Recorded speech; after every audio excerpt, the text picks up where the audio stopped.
Say what? Chanel West Coast may have never even been signed to Young Money Entertainment after all, but I thought she was on their roster. What is going on here, Batman? This is a peculiar situation.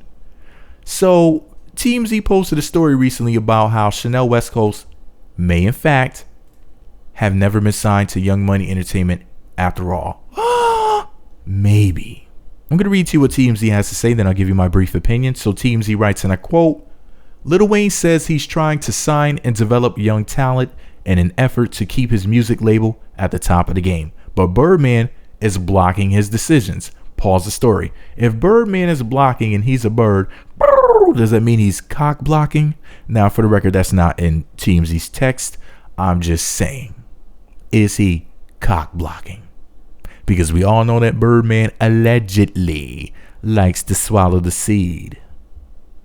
TMZ goes on to say, and I quote, in the long-standing legal battle with Birdman, Weezy claims in legal documents he tried to ink a deal with Chanel West Coast on his Young Money label. But negotiations went south when Cash Money refused to give the official sign-off.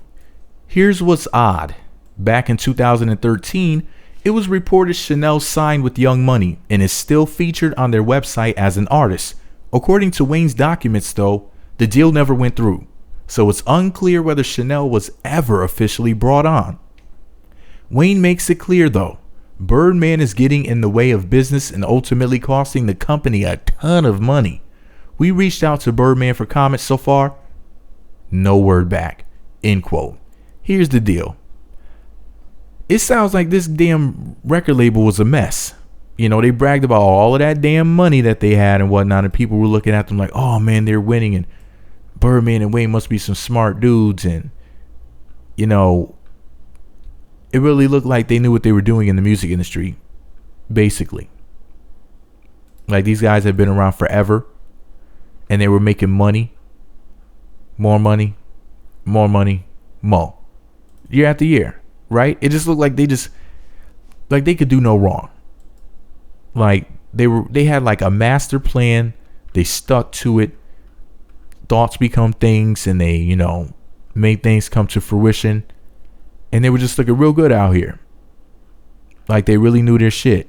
But now, these dudes are looking like some bumbling fools. They're looking really ridiculous out here. I mean, it looks like they really just did not have business together at all, for the most part. I mean, between people not getting paid, you know, different producers and whatnot, allegedly Nicki and Drake, and even Wayne, I heard, wasn't getting his money properly either. And then now this, allegedly Birdman is cock blocking Lil Wayne from signing Chanel West Coast. It's like, you know, I would ask whether or not it could get any worse, but I don't want to know whether or not it could get worse than this, because it's like, come on, man. It's like every time I hear about this label, it's like I'm not hearing anything good. I'm just hearing that basically a lot of people got screwed over. And now I'm hearing that Chanel West Coast, you know, was basically, allegedly, according to the story, getting screwed over thanks to Birdman.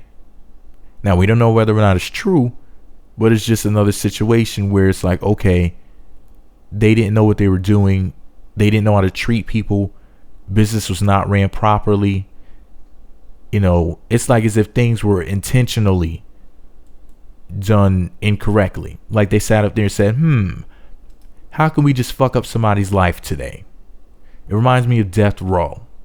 Just stupid shit happening, and you just sitting back like, damn, how the hell could how could business ever be conducted in such a manner? But anyways, this is all my opinion. Maybe I'm wrong. Let me know what you think about it all below. Be sure to subscribe to the Meat Magazine YouTube channels and visit meatmagazine.blogspot.com for more.